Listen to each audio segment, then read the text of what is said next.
That's about it, Matt. Okay, Stu. Yeah. Okay, anything else you want to say to our listeners out there? Well, I'm hanging out with my brother here, and, we're listening to the show and just checking things out. And, what can I say that hasn't already been said? I mean, I remember seeing Cliff at the Cat Club just a few months ago, hanging out with the rest of Metallica. It's a strange world we live in, but, all these things happen for some kind of divine reason. I don't want to get too philosophical, but, I know he's listening tonight, and, I hope he thinks we're doing the right thing. I think we are. Okay, thanks, Stu. Take care. Bye-bye. Bye-bye. And we have Todd Gordon in the studio, and Todd has been going around answering some of your phone calls. We thank him for that. And Todd, what are our listeners saying out there? Well, a lot of them calling up. I just actually spoke to someone who said they had just been driving home and heard about it, so I still think there are a lot of people out there that don't know about it. So we should definitely keep reiterating it. Yeah, it's like Stu said, what can you say? It hasn't already been said except to inform people who don't already know. And, of course, everybody who does know, I'm sure, is pretty shocked and upset about it. So all we can do here is, I guess, play a song. But we'll try to do some cheering up right now. And we're going to do a giveaway to see Ratchell at Lemoore October 3rd this coming Friday in Brooklyn. Lemoore in Brooklyn. We're going to give away 5 pairs. I'm going to take 5 callers at random at 914-636-1460 or 0110 to see Ratchell at Lemoore. And this is Blitzkrieg from the Creeping Death 12-inch flip side. Am I Evil? And the tune right here. We're going to hear Blitzkrieg. Call us up right now for the giveaways. We're going to take some calls on the air, talk about Metallica. Where do you think they're headed? Just want to get your ideas on the air. This is a chance to do them in the place 93.5 WRTN. Inertia. My voice is going, huh, Todd? Yeah, I'll tell you, better hurry up, people. My voice is going. You better take Todd's advice and call me before my voice goes. Blitzkrieg. Now I sound like so cool on the air. You do? Why don't you let me take over for a while? That's okay. We had Red Forrester assume the position. Yeah, okay. Wasp, new from Wasp. Get the Wasp. This is called 95 Nasty. Not nasty, but nasty. Tay. Gotta get the tay. As in Poontang? Like Poontang. Nasty. And the B-side has Easy Living and Flesh and Fire. Okay, it's from the forthcoming LP, Inside the Electric Circus, 95 Nasty. Right before 95, Nasty. Which rhymes with Hades. 95 Nasty, which rhymes with Poontang. And Hades with the song Leaders. Also, a new Iron Maiden with a tune called Sea of Madness.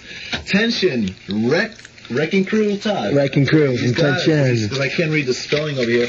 And before that we had Blitzkrieg by Metallica, Hit the Lights by Metallica, Agent Steel, The Ripper, a cover tune by Agent Steel of the Priest classic, The Ripper. We have any congratulations to do? Child? Yes, but I have it in the other room, in fact. Okay, Tony's going to run in the other room. Oh, you want to run? Yeah.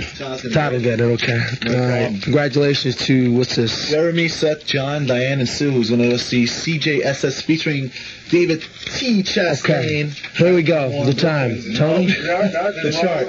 Everybody's been calling up. They want to get on the air and talk about this Metallica thing. Give them the numbers. So many people are going to call up. The numbers are 914-636-0110.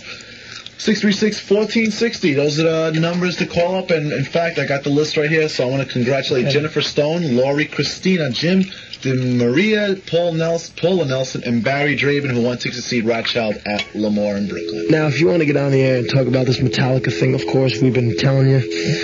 I'm going to let you do it again, Tony. You just called me off guard. I wasn't listening. You've been talking to people on the phones. Why don't you tell them?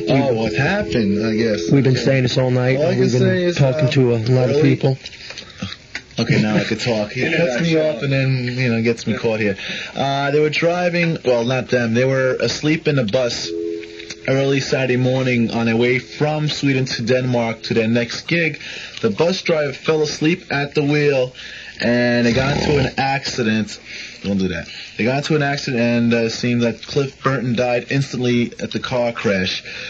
Lars Ulrich, now we believe he just has a broken toe. So and their drum technician is still in the hospital. He's in critical condition, and James and Kirk seem okay. They're not severely wounded or anything like that, or injured. And over the course of the night, we've talked to Scotty, and who, of course, in Anthrax, the opening band. I like this. I sound like, Nasty Punte. And we talked to... He sounds like Nasty Punte. I sound like Nasty Punte. And Scotty and of Anthrax. And I want to say hello to Mike God Schnapp, listening in Long Beach, Long Island, calling up, saying we're doing a cranking job. Mike, you're beautiful. And the room just went silent when I said that. And anyway, we heard from Lloyd Grant, the original Metallica guitarist, Scotty of Anthrax, John Bush of Armored Saint, Exodus. And if you want to get on the air... Hello? Hello? What's up? Nothing. What's up? Ed Link. Yeah. This is Mark. How you doing? Mark, what'd you think about the news? Very shocking, man. I was at work when I heard about it. When'd you find out? This afternoon? Yeah. Oh, man. You know, it was kind of ironic because I'd heard the commercial for the show at the Capitol, and I was just thinking about them. And I was saying to myself, boy, this is one band, if any, one should be jealous of, because I knew them when they were nothing. Yeah. And now they're just so huge. They sort of went from progression to progression, from the first album to the second album, and the Master of Puppets broke them open, and they got the tour with Ozzy, which helped, right?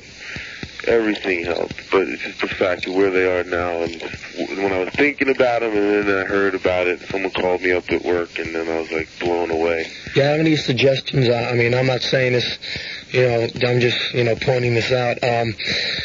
If right now it's all speculation, if the band doesn't break up, we're not saying they are, we're just, trying to cover every aspect of the field here. If they regroup, who do you think they'll get for bass? You think they'll go back to the original guy, Ron McGovney?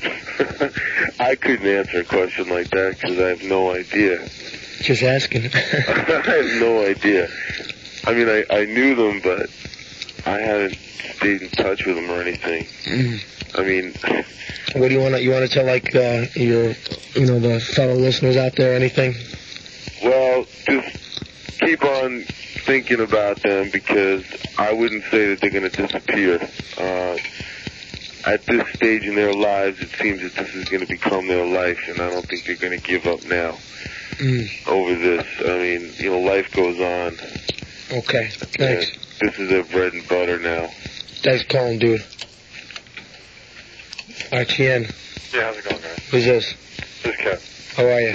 Yonkers. From Yonkers? Yeah. Oh, Kevin Garvey? Yeah. Yeah, Kevin, what's up? You when we were doing, what was it, the year-end show, you want a Queensryche album? Yeah. Yeah, you'll get that soon, all right? Oh, I didn't think, I heard you said you were prepackaging stuff. I figured it was on its way anyway. Yeah, okay, cool. What do you think about this whole mess? Well, actually, I was the guy who called Tony at the record stop. Uh-huh. Who in turn called you. Yeah, he called me and I said, yeah, we know about it, and I told him some stuff. Because I heard it from a friend of mine who knows the girl that lives with Frank Bello of Anthrax. Uh-huh. And he called her as soon as he found out the news. And he in turn called my friend, who in turn called me. And that's when I called Tony to tell him, because I knew he'd be able to get in touch with you and find out details. Yeah. And stuff like that. So I was one of the few first people to find out about it, and I was... Scott from Anthrax called us tonight, and we're going to... Yeah, I heard that earlier. We're going to replay that in about a couple hours for people who missed it. Yeah, because, for some people, I have some friends of mine who they listen to the music, but, they're not... It's like background music for them, it's... Yeah. They were telling my friend, because he was all upset, because, he has a big Metallica fan, and... they're like... Gary from Exodus, Gary or Rick from Exodus said it the best. He said he died doing what he wanted to do. He died for metal. He was on his way to do his job. And they were saying, why are you getting so upset? It wasn't like he was your brother or something like that. Which is a terrible thing to say to begin with. Yeah. But, they don't understand that, us being musicians as it is, you have a thing, maybe you may not like maybe the kind of music they make, but you have a mutual respect for them. Yeah. Because they're a musician just like you are. It's something a lot of people can't understand, because I know there'll be a lot of flack.